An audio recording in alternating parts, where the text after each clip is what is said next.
Hello there, and welcome to episode number 616 of Smart Podcast Trashy Books. I'm Sarah Wendell. With me today is Shana, one of our staff reviewers here at Smart Bitches. She wrote a review for Never Cross a Highlander and mentioned what she called the ACAB scale, or the Alyssa Cole Anti-Slavery Book Scale, which ranks how central to the story the horror of slavery is. So I asked her to tell me about it. She said yes, of course. And then we talked about rubrics, all the ways we evaluate reading, how we make recommendations. And we also take a small side trip into the field of narrative therapy and bibliotherapy. Please note, I had a cold when we recorded this, so my apologies for my very, very low and quiet voice. I also want to say congratulations to Shana because she just got her MSW. Hooray! Hello and thank you to our Patreon community who keep me going, who make sure every episode has a transcript, hey garlic knitter, and who get to hang out in the Discord and tell me terrible jokes. It's really fun. If you have supported the show with a monthly pledge, thank you. A special hello to Carrie A., who is one of our newest Patreon members.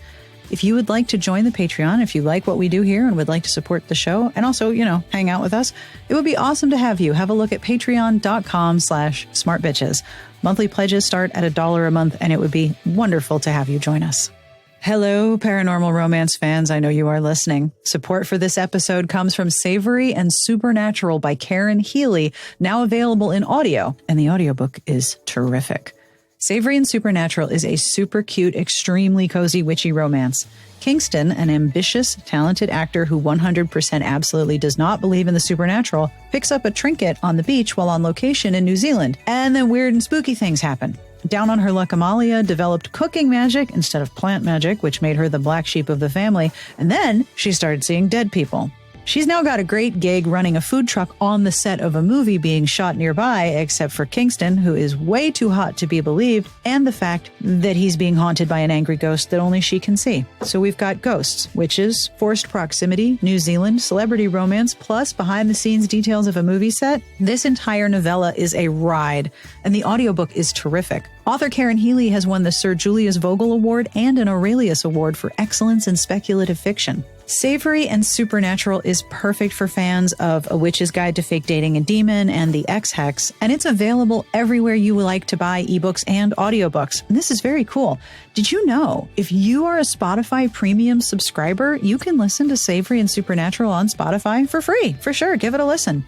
For more information and to get your copy, please visit books.eighthnotepress.com/savory. That's books.eighthnotepress.com/savory, SAVORY.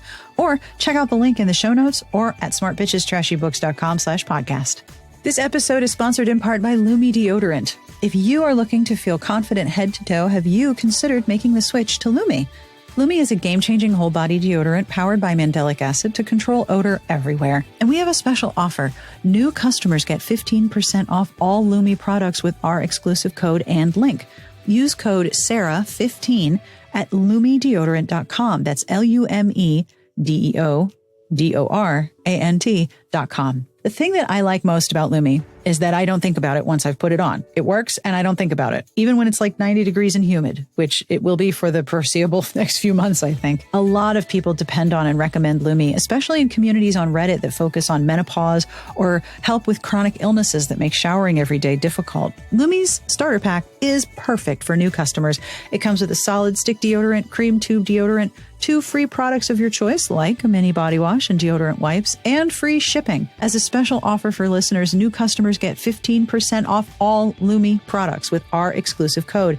And if you combine the 15% off with the already discounted starter pack, that equals over 40% off that starter pack. And the products in the starter pack last a long, long time. Use code SARAH15 for 15% off your first purchase at lumideodorant.com. That's code SARAH15 at lumideodorant.com. All right, are you ready to talk about reading rubrics and ways of evaluating books? Here we go. On with my conversation with Shana. Hey, I'm Shana, and I'm a staff reviewer for Smart Bitches Trashy Books. And I like to talk about romances, but occasionally I don't do that. And when I'm not doing that, I'm a graduate student. So what degree are you going for? A master's of social work. Woohoo! Have you picked a specialty that you're focusing on? I haven't. You'll be unsurprised to hear that I'm really interested in narrative therapy and bibliotherapy. Shocking.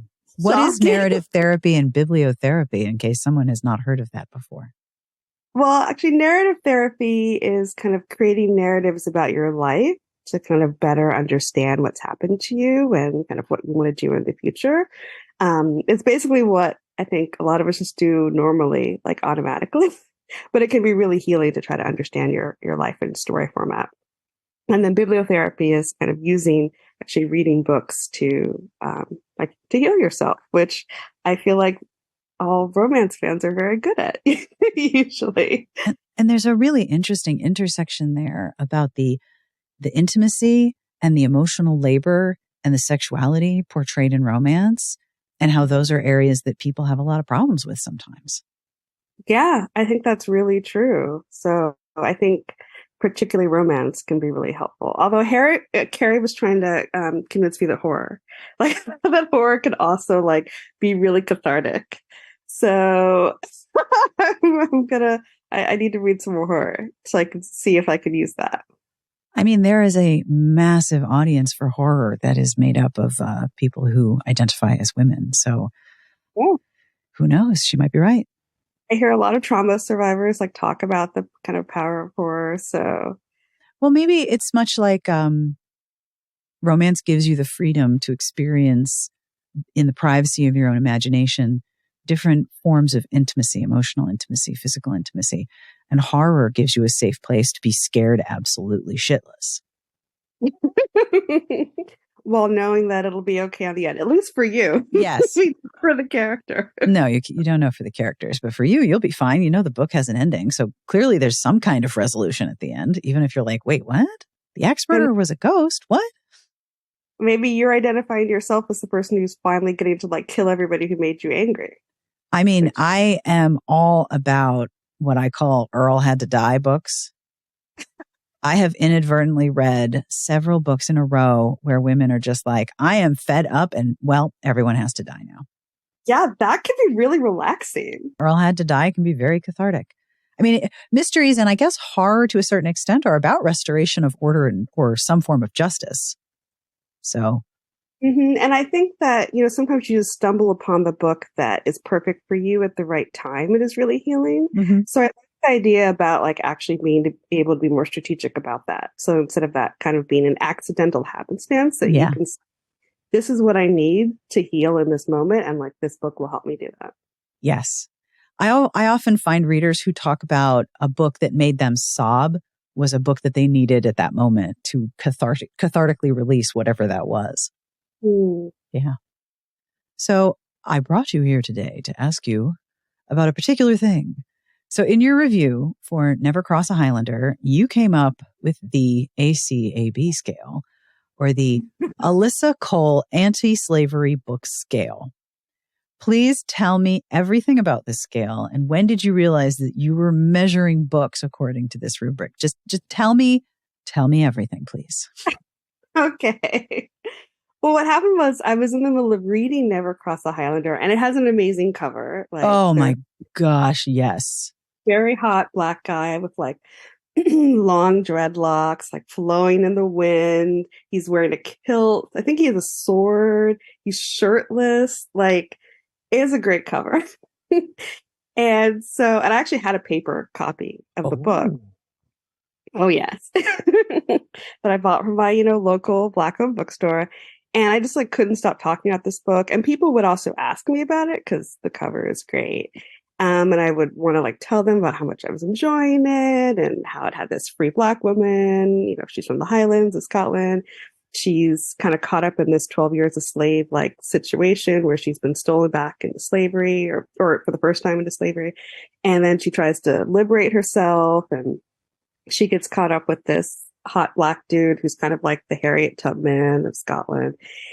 And they're off on the run. And so I'm talking about this book, and really like all people wanted to know is like, is this a book about slavery? It sounds like a book about slavery. Like how much of this book is about slavery? Like, or, if it's one of my friends, me, would I like this? because like I'm not sure I'm in the mood for a book about slavery. Like it was really interesting to me that was like the first question. But I think it makes sense. I mean, because when I'm reading historical romances, like I just automatically am ranking like how intense is the representation of slavery? Like, is it mentioned at all? Because that's also a problem for me. If we're like reading a historical romance and we're just pretending, it's not necessarily a problem, but like it can be distracting if I don't know that's what I'm getting. Yeah. So, you want a book that will fit your mood, which I totally get. And how short is the kilt was like not as important to my friends as really like how traumatic is this going to be, especially if you know what's going on in someone's life. So the kilt was not sufficient to potentially offset reading about generational historical deep trauma. I can understand this problem. No, the kilt is pretty hot. I mean, that kilt is doing a lot of work, but I don't think it can do all of that. That's a lot. That's too much for one kilt. Yeah, I mean, it's asking a lot of a kilt, really. But I look forward to the magic quilt that will be able to do that. The magic anti-slavery quilt. Somebody write that book. Magic anti-slavery kilt? Hell yes. Yeah, so I think I just realized as I was kind of talking about the book with people that I already just kind of automatically rank that that kind of connection to slavery and how painful it's going to be. Which doesn't mean that like there's a level where I won't read it. It's just about my mood, Yeah, you have to know going in, is this going to engage on a emotional level that I may not have the energy for? Right. And, and is this going to be kind of like we were saying with, books about horror? Like, is this going to be a book about fighting against slavery and oppression where, the balance, there's really balance between like the pain and the horror and really people fighting back and you get that sense of catharsis? Or is this a book about people who have, already experienced slavery and are like healing from trauma? And, we were talking about, like, I love those books. Like, that's the kind of shit I love to read. So, I mean, either one of those can be good, but it just kind of depends on my mood. And I think I recommend Alyssa Cole books to a lot of people because, she's great and she writes across different genres, so if you want a rom-com, if you want horror, like I can give you a Alyssa Cole book. So I just think she's a good shorthand. And I just found myself talking about her books a lot, even though they're really not at all that much like Never Cross a Highlander. I just like to talk about her books. And when I wrote the review, I decided like, let's just turn it into an official scale. Let's like, codify it. I like codifying things. It's real. I mean, a Beverly Jenkins slavery book scale would not work because like she has too many books. My brain couldn't handle that. Like that would be like a really complicated. It's like that meme with the guy on the board and there's all these like equations. Yeah. Like that's what we need for Beverly Jenkins. But I think for Alyssa Cole, it's perfect. She, only has a handful of historicals and some of them are more stressful than others. Yes. And she also wrote a Scottish historical. Agnes Moore's Wild Night was one of her earlier books. And it is a Scottish. That was my first Alyssa Cole book. Aww. Yes, I loved it. Oh my God, I talked about the book to so many people. Basically, every Black person I knew who liked to go to Renaissance fairs heard about this book from you. I talked about that book. And that's really like at the bottom of my scale. Right, like, because the distance is substantial. It is informing some of the characters' actions, but it's not a present problem. Exactly. There's like some, there's some racism. Yeah. But like it's real quick. And then like the focus is really primarily on the romance. And like they are so cute and they are so adorable. Like, it's just a moment, just the lightest little taste of like slavery is your backstory. Enough to make me feel grounded and like these are real people in like a world that feels like our past. And these are also people like getting to live a wonderful life. So that's definitely the bottom of my scale. And then I feel like next is really an Unconditional Freedom, which is like one of my favorites, because it is about healing from trauma, like similar to Never Cross a Highlander, you have like a person who had been stolen back into slavery and they're healing from that and they're kind of fighting the Confederacy. And so there's that kind of trauma in the past, but like you're getting to see them like overcome it in their present while healing. So I really love that book for that. But it's more intense, right, than Agnes Moore's Wild Night. And then like the next level up for that for me is An Extraordinary Union, which is like the book I just recommend to everyone and everyone loves. So it's very easy for me to compare that book to any other book that I'm reading that's kind of about slavery or adjacent to slavery. There's some additional stress because like they are fighting racial oppression. Like there's a system that they're taking down. They, they like love each other and there's a close romance where like it's really hot and they want to have sex for like the whole book. But, but they're fighting together in order to kind of like take down slavery. So it's definitely more stressful, but like, it's not as stressful as the top of the scale for me, which is A Hope Divided, which is a book that actually I found so stressful and at times like sad that I took a break for a year to go back and finish it. Wow, a year. A year. Did you have to start over? I did. I overlapped a little bit and then I was like, all right, y'all, I remember this. I think it's because you're constantly under threat in A Hope Divided. So like the character, the main Black character, she has like the Confederacy take over her home and use it as a base. Mm-hmm. So it's like literally living with them. And then the love interest, like for the first part of the book, he's in prison. And so he's being like tortured and abused by the Confederacy. Like it's just bad. Yeah. And it's heavy. It's constant presence. Yeah. Yes. So, I mean, and of course it's great writing because it makes you really feel the intensity of like both of their emotions and their sense of being trapped. And then, in the second half of the book, then they, they escape and, they're on the run, but again, still under threat for pretty much the entire book. And there's a little bit less of a sense of agency than in An Extraordinary Union, where in that book, both of the characters are spies. And so they've made a decision to put themselves in this dangerous situation. Yeah. They didn't have it thrust upon them the way the characters do in A Hope Divided, which I think makes it just a little more stressful and tragic for them. So, I mean, I like all of these books, but if I'm, you're sitting outside, you're waiting for your family member, they're in the hospital, you just need something distracting. Like Hope Divided is maybe not the book that you're going to read. No, that's the kind of book where you might need to prepare time for yourself after you've read it. Yeah. Like I've seen different reviews for books say, okay, you can read this. It is amazing. I enjoyed it, but you're going to need like a week to process it. Like be prepared for a book hangover. A serious book hangover. Or like to do something really kind for yourself. Yes. Yes. Or that's affirming, that makes you feel just more present and better. I mean, I do think the arc of A Hope Divided like makes you feel, a sense of like success and peace at the end of the book. So like it takes you on a strong emotional journey. Yeah. And, and where it ends, you feel like, supported and cared for just like the characters do at the end of the book. But, if you don't really want to go through that roller coaster, you could just read Agnes Moore's Wild Night and they'll just be cute. And they'll be adorable. Yep. And love. And, you'll know that they survived something difficult, but you won't really have to delve into that.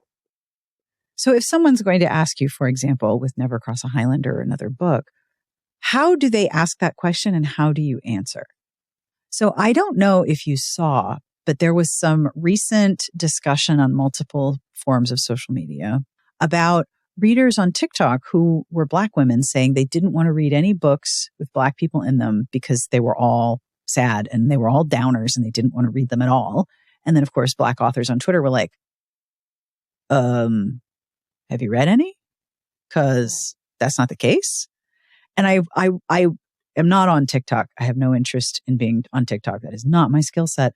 But it occurred to me that this scale could be really, really useful for explaining the breadth of books that are available about Black perspectives in romance.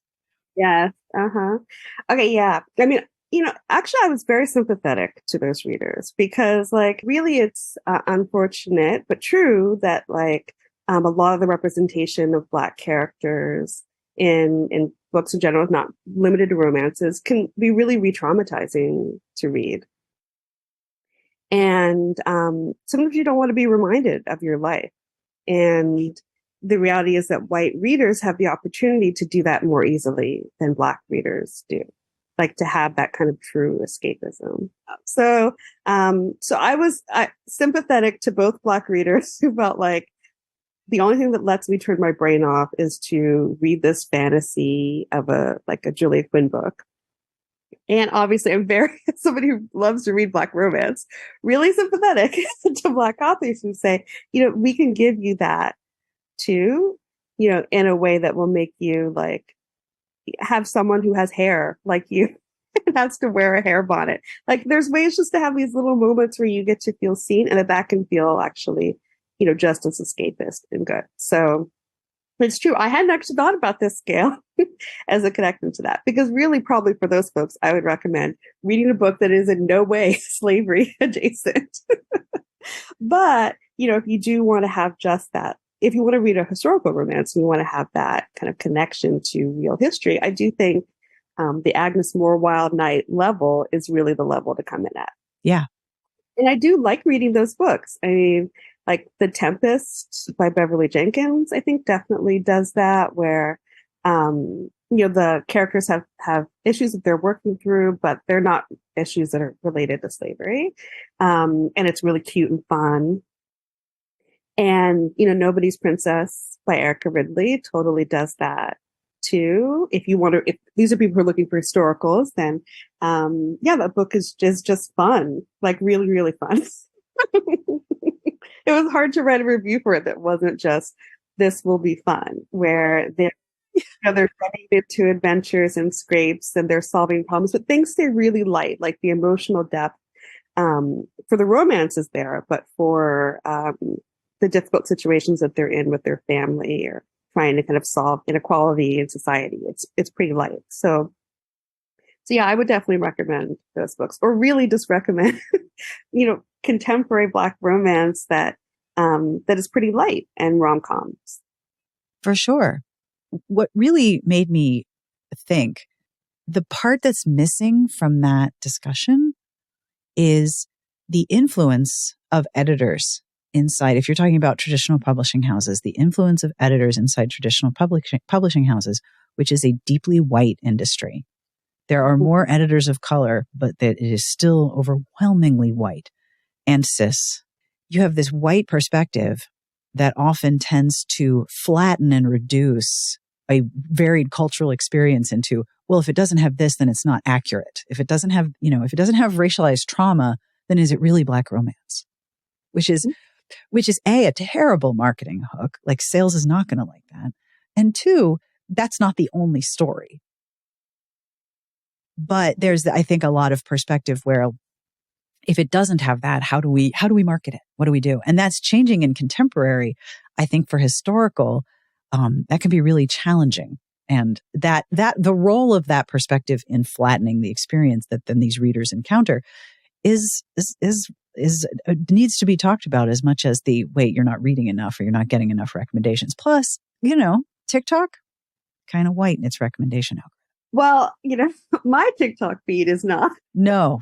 But if you just wander into Book Talk. I know. It's amazing. It's like the same 5 books. It's wild. It is wild. Like, I mean, just the narrowness of TikTok's algorithm fascinates me, because everybody's having this unique experience. So I really don't know until like someone will send me something and I fall into some other part of TikTok, like ice talk, where it's about like people making ice and eating it. I'm sorry. Whoa. Oh yeah. What now? Ice talk? They make ice and then they eat. My friend Amy, who's a food scientist, like started sending me these videos where like they just make beautiful ice. And they have these freezers where it's all filled with like ice. It has like flower petals in it, or it's different colors. And you get a little bit of the pleasure of like they they pour the ice out of the ice tray, so you like hear the clinking sound. Oh, so there's some ASMR parts there. That's definitely part of it. But there's also, I think, like a weird, maybe like diet culture aspect, because Well, like my freezer is filled with food. It's not filled with just like ice. have you seen the people that make like landscapes and designer interiors for their fridge? Like you open the fridge and there's like a mirror and a picture and a vase of flowers. Like they're making their fridges into a little room. This is wild to me. But yeah, sorry, we got distracted by TikTok. But yeah, I talk very white, publishing, very white. And it's interesting because I do find, talking to my, white friends about historical books, like people experience books differently. I mean, we're all individuals, so we're going to experience books differently.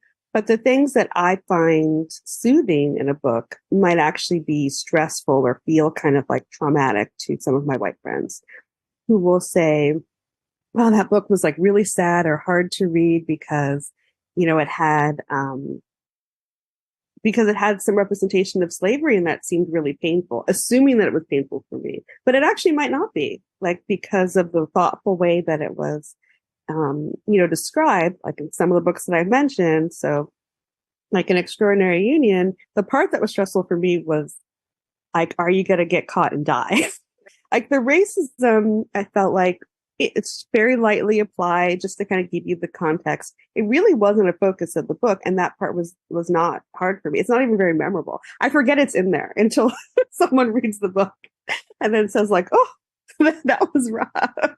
So, I do imagine for white editors, it's really hard to figure out how to thread that needle and think about the audiences. And I think part of the problem is that publishing defaults to assuming that we need to protect a white audience. Yes. And what that audience needs, which yes. might be very different than what I need as a Black reader. It reminds me very much of but children will get upset if you teach them the history of slavery and they're white. They will recognize their own culpability. They will feel responsible. Like, well, if you want to dismantle white supremacy, you have to be able to accurately talk about what white supremacy does. And that's a pretty big, massive, ongoing example that informs our entire economy and culture. Like, yeah, we do need to examine that. And you're right. Part of it is protecting the feelings of people who would be upset to know. But whereas I am now looking at historical romances and I really struggle with the opulent wealth portrayal with absolutely zero acknowledgement of where that wealth comes from, because I know where it comes from. And I struggle with that. Like I can't as easily as I used to just surrender myself to what Melody at Heaving Bosoms podcast calls England times. It's not a real place. It's not a real piece of history. It's England times. So I can't do that anymore because I'm too aware. And I imagine for you, if you're reading something where acknowledgement of oppression in some way would be present, like it makes sense for it to be there and it's not, like, would that make you go head tilting a little bit? Well, I think when it depends. So when it feels intentional, then I can really enjoy that escapism. And a good example is Rebel Carter's Gold Sky series. It's like these polyamorous Westerns kind of set in this mythical town where people are totally okay if men have two wives. And, yeah, it's totally how things were like in the 1800s. Western times. Western times. Polyamorous Western times. And, where women, run businesses that are treated with respect. And so it has these like aspects that, tie it to Western romances. But then other ways in which it, doesn't attempt to reflect reality. Ooh. And, the main characters are people of color for, most of the books. Yeah, it's really delightful. I find those books really fun and relaxing. And they also have a lot of like queer sex in them, which is not something that you necessarily get in that genre. And there's no slavery. Like, I'm pretty sure it's not referenced at all in those books. And those are fun. Yeah. Because it was clearly an intentional choice. This series is in no way attempting to reflect, reality. And it actually gets more queer as it goes on. But, there's other books where actually for me, the hardest is reading a historical romance. And I actually just started one. Every time they put sugar in the tea, all I could think about was like slaves made the sugar. Where the sugar came from. Yeah. And it was really distracting to me. There's something about, I think it's what you'd call like that kind of wealth escapism, where we're not acknowledging how these people kind of got their money, why they're traveling to the Caribbean, what it is when someone goes to the Caribbean and comes back, what it is that they're doing there. Like that's just really, it can be really tough for me to take a break from. Like, I can't keep my brain from thinking about the alternate story. Yeah. About these characters' lives. And honestly, I'm just more interested in that story. So, if there's characters who acknowledge like where their money came from and they're trying to kind of fight, against that or fight oppression in some ways, then I'm all for that historical. But like, it is hard for me to read complacency. Yes, that's the exact right word. I was searching for that word, like a very complacent. Oh, it's fine. Hand wavy. It's no big deal. Well, kind of is a big deal.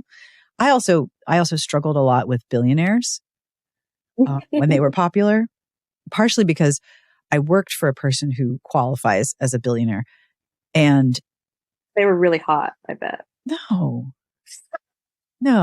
Actually, I used to print out Harlequin covers and stick them in the mail. I was the executive assistant. I was the second executive assistant to the CEO. And I would print out Harlequin covers that had billionaire references and I just stick them in the mail. One time I put in billionaire extraordinaire and he came out and was like, first of all, why am I not on the cover? Why is it not me? And second, I think I need to change my job title. And I was like, go for it, sir. Go right ahead. Being really, really wealthy at that time in Manhattan basically meant you never waited in line for anything. Like everything was incredibly friction free. And if there was friction, it was a big problem. I don't know. I had a real hard time with that much reality. And then reading about these billionaires who were like, have time to be doms at the BDSM club and had like lots of friends and they never did any work. They just sent like 2 emails and were very grumpy about it. And then they moved on to whatever else they were going on. Maybe they also had a motorcycle gang or they were in the mafia or they were also a werewolf. I don't know. But there was just a lot going on that I was just like, I can't spend my brain on this one. This part of my brain does not hit pause. It's such a problem as a reader. Like when you know too much about something, yes. Like, sometimes it can make it great. Like, I mean, the more I learn about healing from trauma, the more I actually love reading about it in romances. But I mean, my mother, for example, is a psychologist. She cannot read or watch movies where there's a character who's a therapist. Like she can't do it. Like she will notice every discrepancy, like usually unethical behavior, because you kind of need some unethical behavior and some boundary pushing for the story to be interesting. And she will just be like, no, that person needs to be reported. So The Sopranos was just right out for her. Like there was no Sopranos happening. Yeah, no, not, not for my mom. Which is funny because some people do really like reading about their profession or their field. For other people, that you just can't do it. Now I'm wondering if I would read books about podcasters. I don't know. Like it wouldn't be very interesting. I sit at my computer a lot. Like, it's not a very interesting storyline. It would make it interesting. So you're sitting at your computer a lot. Would you have a romance with like your sound editor maybe? Or, or someone I've never met but only spoken to.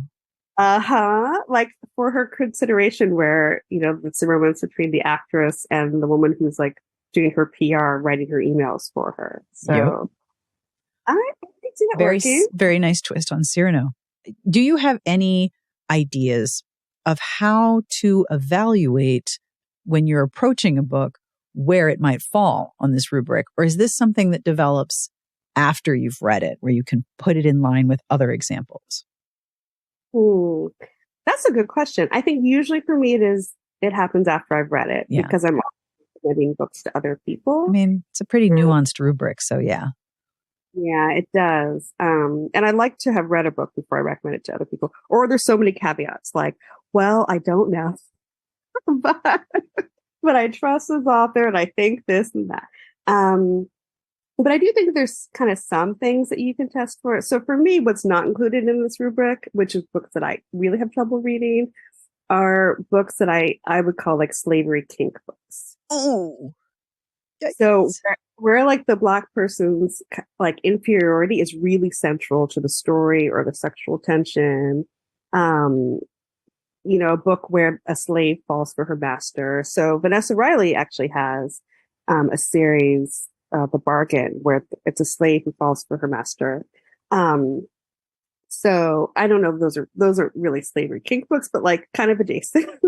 And so I think you can tell like the degree to which slavery is going to be present when you read the blurb and try to get a sense of, does this person start the book as a slave? And does it sound like they're going to remain one for the majority of the books? That kind of gives you a sense of the centrality. And so if you are a slave for most of the book, then it is, it's unlikely it's going to slide into the Agnes Moore's Wild Night level, right? So even if you are kind of fighting against slavery at some point, you're probably going to spend quite a lot of time dealing with the tensions and the pain, the limitations of not being free. That is probably one thing I do look for in looking at books. And, Vanessa Riley has other books that I would say fall somewhere else on the scale, like her Duke, the Lady and the Baby. Like that's a little more like an unconditional freedom, I would say. So a lot of backlist can fit into this scale. I love a rubric. It's like my favorite thing. Me too. Constantly articulating how you're evaluating and what each evaluative level means. Like my number one piece of feedback when I'm editing reviews is the review doesn't match the grade. There's a disconnect here, and the grade needs to represent the review and the review needs to represent the grade. They need to be in some form of conversation, if not parody. And I love a rubric. I just love it so much. Well, I love your feedback on that, where I'll say, I wanted to love this book, so I really want to give it a high score. And you will helpfully point out to me that there are 12 things I hated about this book. This book cannot be an A. Yep. Or conversely, I love everything about this book. One line of criticism and the book has a C. And I'm like, okay, those don't match. Like we need to, why a C? And C is actually really hard to articulate because a C can just also be meh. Those were some words that used the alphabet in an order that I read, but I got really nothing to say. Like a C can be very hard to articulate as a rubric. It is. And, I read a lot of books that are C's that aren't bad books. Yeah. They're forgettable. Yeah. Maybe relaxing. I just read a book about, a woman who spends most of the book pregnant. Wait, what's it called? Pregnant in the Italian's palazzo. I mean, it did do what it said on the tin. Right? And that's exactly what happened. She was in a palazzo in Italy, pregnant for most of the book. Memorable, no. Perfectly relaxing reading with nothing that objectionable, yes. I feel like that is the absolute essence of like a Harlequin Presents. Mm-hmm. It is fizzy. It is like champagne bubbles. It is luxurious, enjoyable, but it doesn't last for very long. It's just for what it has to be cold. It has to be ready. Like you can't just put your glass of champagne down and come back 2 hours later and expect to have the same experience. It is exactly in that time, but can be very forgettable afterward. Unless you have a hangover, then you remember. Yeah, and sometimes it's hard to grade those Harlequins because when you find one that's very unusual, that like somehow the editor was like taking a nap that day and like this one's an outlier. What the hell's going on up there? Then I want to give it an A. I'm like, whoa, you really surprised me, Harlequin. You went there. You went for it. Yes. But it's maybe just like an A on a Harlequin scale, you know? And I love Harlequins. Like I grew up reading them. I still love reading them. But yes, I mean, an A Harlequin book, sometimes it meets like an A of like, say, a Beverly Jenkins book, but not always. Yes, that is very, very true. So we've talked a lot about a lot of different books. Are there any books that you're reading right now that you do want to tell people about that we haven't already mentioned? Well, I did just finish Maria and the Fox, which is another book I was talking with a lot of people about. And that's a book where I don't think I would have known that there was a slavery connection having read the blurb. Oh, interesting. But actually reading the book, the hero is the grandson of an escaped slave. And his kind of life's mission is to end slavery.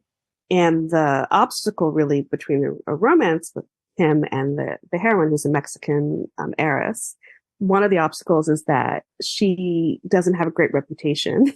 And he needs wealthy white people in order to get the bills passed to end slavery. Right. And working on that is kind of his life's mission that then she ends up kind of taking on. So, so that book, maybe an extraordinary unionist, actually, for that like level of adventure. But yeah, I just finished that and I loved it. It was really fun and sweet. And I'm reading Single Dads Club right now. So contemporary romance set in South Africa. And that is just like very relaxing. You know, you're talking about small town romances. It's definitely like small town romance. Not a lot is happening, but every single character is just kind and funny and you want to be a friend. And just, you're really rooting for them. So I'm really loving that book. I cannot say, having not been to small town South Africa, only big cities. Like, I can't say how realistic it is, but yeah, I'm really loving it. I'm already excited for the series. Like the references to people will be in future books. Sequel like, bait. Yeah, I love it. Sometimes I don't like that in books. Like, I don't care about these other people. Focus on the people I came here to read about. Right. But in this case, like, I'm really excited because you don't know what all the pairs are going to be. Like when you set up all of the pairs in the first book, that can be boring for me. Then I'm like, why do I need to read the rest of these books?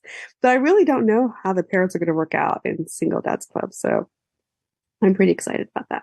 Therese Beharry is so talented. Yes, really she is. Even though I'm still mad about that book I read where it was set on a penguin colony and they didn't really show penguins.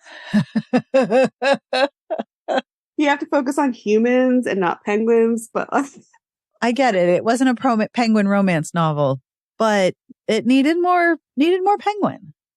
Every book needs more penguins. Every book needs more penguins. I mean, that's a whole other scale though. The rubric of penguin involvement is a different classification system. Okay, that's going to be my next classification system is depth of penguin involvement. I might have to write a book to meet the top of my scale. Well, I mean, they're not penguins, but I know Sarah Morgan had a book or possibly a trilogy where they were set around puffin rescue. Really? Yeah, absolutely. You didn't know this? No, I didn't know that. I totally love puffins. I basically went to Iceland just because I wanted to see puffins. So it's called the Puffin Island series. Okay. And it looks like there's a novella playing by the Greeks' rules, and then First Time and Forever, Some Kind of Wonderful, and One Enchanted Moment. They all came out in 2015, 2016. And they are all about Puffin Island. Look what's going on my list. Yeah, I'm here for you. Just causing trouble.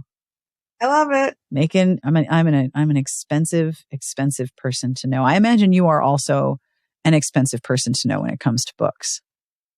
Well, I do have a tendency to do friend dates. So I actually live 2 blocks from a Black-owned bookstore. And I have this tendency to schedule friend dates at the bookstore where then we walk around the bookstore. People talk about what's going on in their lives. I recommend books. They leave with a huge stack of books. No wonder you want to get into narrative and bibliotherapy. I mean, you're already doing it. Basically, for free. Please pay me to do that. I mean, if anything, the bookstore should hire you. Right? Yeah, the bookstore should be like, please send us your resume as soon as possible. We wish to discuss. They're probably really excited. They're like, oh, we're going to make $100 off this one woman walking around the shelves. Ka-ching. Well, I mean, one of the foundational elements, I think, to reading and reviewing and recommending romance is being able to communicate how that book makes you feel. Because romances are directly engaging with empathy. They are asking you to have feelings and they are trying to make you have feelings, which can be very threatening, obviously, and also very easily misunderstood when some of those feelings are pants feelings. But anyway, romance is trying to make you feel things. It's trying to give you an emotional experience, which is, I think, one of the reasons why a lot of the book talk reaction videos took off the way they did, because you are demonstrating how the book made you feel and made you like sob. And I mean, a high emotional response is often very, very interesting, or at least fascinating for people, because we're taught, suppress your emotions, do not show emotions, especially to varying degrees, depending on, who you are and where you are in the world. So the idea that this book is just going to make you absolutely sob your heart out and you can represent that as you're talking about it, that's very powerful.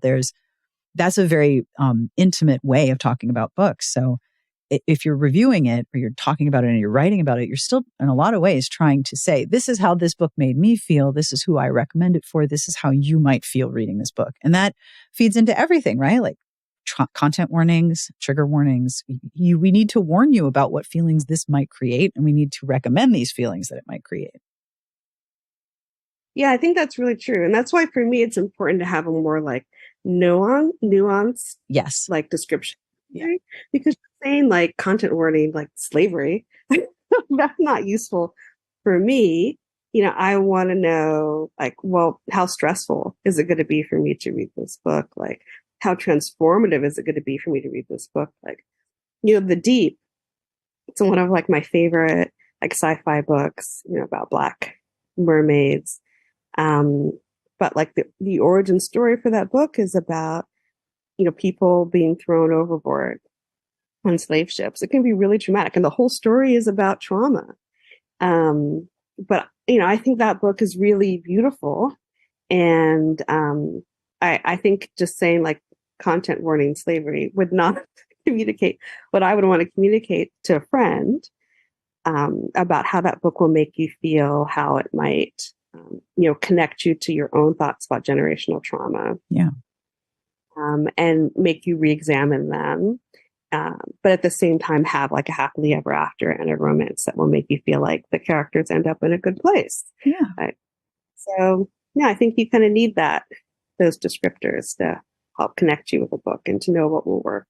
And is it happening now? Is it informing the past? Is it something that is talked about in the past but shown in a flashback present on the page? Like, the level of involvement in the plot is hard to say with trigger warning slavery. Yeah. I actually have that trouble with book talk where they just talk about a book that made them cry, because I don't know why you cried. Yes. Well, that's the important piece that's missing. What made you cry? You cried. I just had a whole conversation with a group of folks in a, queer readers Facebook group that I'm in about like, do you like to read books that make you cry? And the general consensus was like, no, I do not seek out books that make me cry. But if I read a book and it makes me cry, I will remember that book forever. Yeah. So it was like, I wanted to be like surprised into crying. Like we didn't want to know. No, we don't want to be surprised into doing this. No, not at all. Where can people find you if you wish to be found on the internet and you do not have to wish to be found? I love the idea about being incognito, but you can find me on Instagram at Black Babe Reads. That's where I talk about books sometimes more during the summer than I do during the school year. Right, because, you've got some time. I do. I've been reading so much. It's been great. Hey. Well, thank you so much for doing this interview with me. I really appreciate it. Yeah, thank you. I really appreciate you letting me talk about my fun scale and letting me talk about Alyssa Cole books, which I love. I love a rubric. And that brings us to the end of this week's episode. Thank you again, and congratulations to Shana. Her MSW is in her hand, and she's going to go and do narrative and bibliotherapy, which I think is so cool. I didn't even know that was a thing. I will have links to all of the books that we mentioned in this episode, and I will have links to where you can find Shana's reviews and where you can find her on Instagram. As always, I end with a terrible joke. This joke is so bad. I love it so much. I told my family, and there were many, many groans. That's how you know it makes the podcast. I have to test drive them on the family. Are you ready? What celebrity is always ready for soup? Give up? What celebrity is always ready for soup? Reese with her spoon. It's so bad. I love it so much. That's from Dad Says Jokes. And I'm so excited to share these. Do you know how much I enjoy this? Can you tell how much I enjoy it? I know the minute I say the punchline, one of you goes, ah, which is the mark of a top shelf joke. On behalf of everyone here, we wish you the very best of reading. Have a wonderful weekend, and we will see you back here next week. Smart Podcast Trashy Books is part of the Frolic Podcast Network. You can find outstanding podcasts to subscribe to at frolic.media/podcasts.